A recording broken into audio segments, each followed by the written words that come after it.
एक छोटे से गांव में एक आदमी रहता था। उसके घर के पास में एक पहाड़ था जहां पर रोज सुबह जाता था, थोड़ी देर उस पहाड़ पर बैठता फिर वापस आ जाता। तो रोज की तरह वो सुबह सुबह जा रहा था, पीछे से उसका छोटा सा बेटा आया। उसने आकर के उसका हाथ पकड़ लिया और कहा कि आज मैं भी आपके साथ चलूंगा। उसने पहले तो उसको समझाया और मना किया, कहा कि ये जो रास्ता है बहुत ही छोटा है और चढ़ाई बहुत ज्यादा है, तो मेरे साथ नहीं चल पाओगे। लेकिन फिर जब उसके बेटे ने जिद करी तो पिता मान गया। लेफ्ट साइड में पहाड़ थी और राइट साइड में खाई थी। रास्ता बहुत ही छोटा था, वो पहाड़ की चोटी तक पहुंचने ही वाली थे।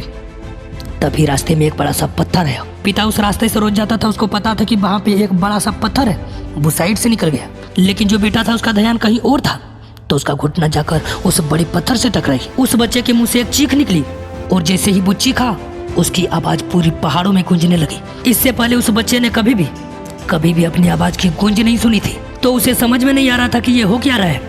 वो अंदर से थोड़ा सा घबरा गया और उसे लगा कि शायद यहाँ पर कोई है जो छुप कर उसे देख रहा है और उसका मजाक उड़ा रहा है। फिर उस बच्चे ने बोला, कौन हो तुम? तो जब उस बच्चे ने उस गूंज को सुना तो उसे गुस्सा आ गया। उसे लगा कि कौन है ये जो मेरा मजाक उड़ा रहा है। फिर उसने गुस्सा से कहा, मैं तुम्हें छोड़ूंगा नहीं। और फिर जैसे ही उसने उस गूंज को सुना तो वो घबरा गया। उसका पिताजी सब कुछ समझ गए थे कि यहाँ क्या हो रहा है। उसने अपने पिता के हाथ कस के पकड़ लिया। उससे पूछा कि कौन है ये जो मेरा मजाक बना रहा है, मुझे इतना तंग कर रहा है, जो ये कौन है ये? उसके पिताजी थोड़ा सा मुस्कुराए और उन्होंने खाई की तरफ देखा और जोर से बोला, मैं तुमसे बहुत प्यार करता हूँ। तो उसके पिता अपने बेटे की ओर देखा और वो समझ गया कि उसके मन में क्या चल रहा है। और फिर दोबारा उन्होंने बोला, तुम बहुत अच्छे हो। और ये सुनकर उसका बेटा थोड़ा सा मुस्कुराया और पूछा अपने पिता से कि ये सब क्या हो रहा है। फिर उसके पिता ने अपने बेटे को समझाया कि ये जो आवाज़ें तुम सुन रहे हो ना, ये किसी और की नहीं है, ये तुम्हारी ही आवाज़ है जो कि पहाड़ों में गूंज रही है और तुम्हें ही अपनी आवाज़ सुनाई दे रही है। अगर तुम गुस्से से कुछ कहोगे तो पलट करके आवाज़ आएगी, उसमें भी गुस्सा ही होगा। अगर तुम गुस्से से कुछ कहोगे तो पलट कर वही आवाज़ आएगी और उसमें भी गुस्सा ही होगा। लेकिन अगर तुम कुछ अच्छा कहोगे तो वो आवाज़ भी अच्छा ही आएगी। बिल्कुल इसी तरह से हमारी ज़िंदगी में भी होती है।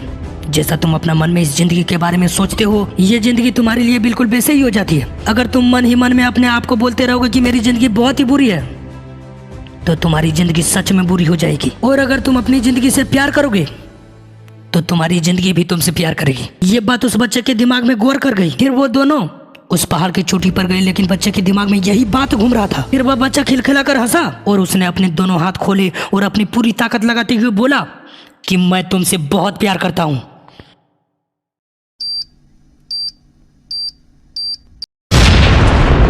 बारूद।